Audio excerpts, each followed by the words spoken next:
President Trump didn't include El Salvador on his vulgar list of deplorables. But his forthcoming expulsion of nearly 200,000 Salvadorans will inflict more harm on that poor and violent country of 6.3 million people than any verbal assault.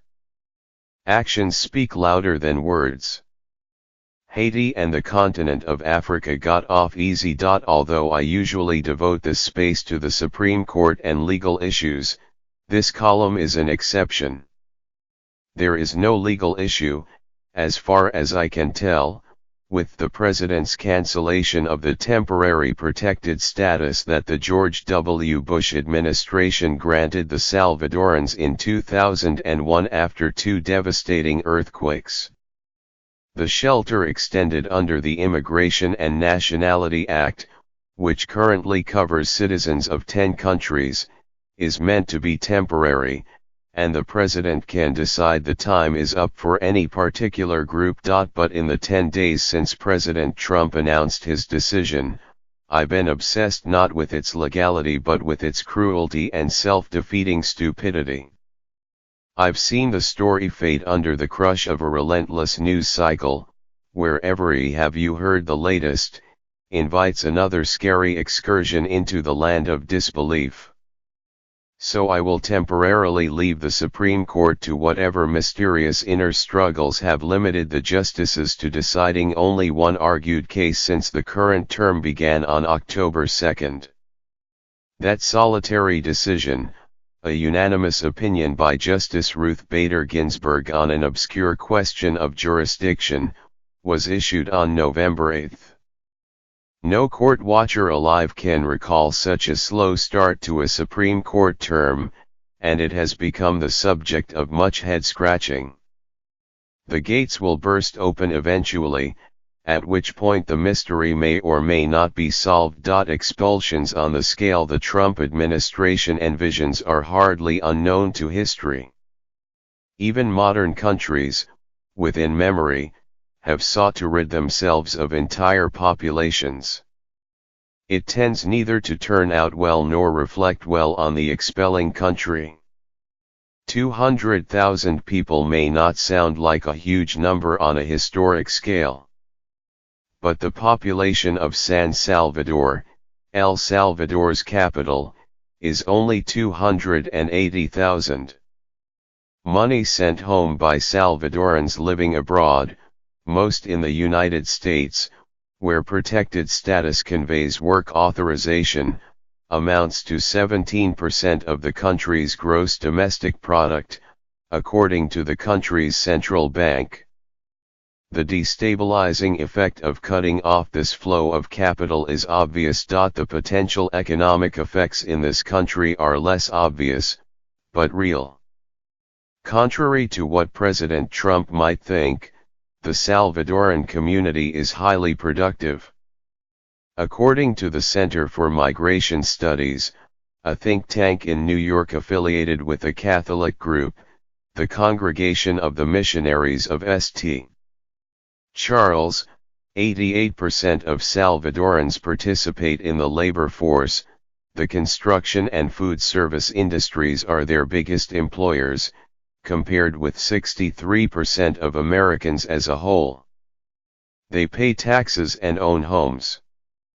Since individuals with protected status are ineligible for welfare and other social benefits, this is a group that contributes to the country while taking little. And the human cost of expelling them is nearly unbearable. More than half have been in this country for at least 20 years. During that time they have become parents of some 200,000 United States-born citizens. 10% of the protected status Salvadorans are married to legal residents. What exactly does the Trump administration think should become of these families?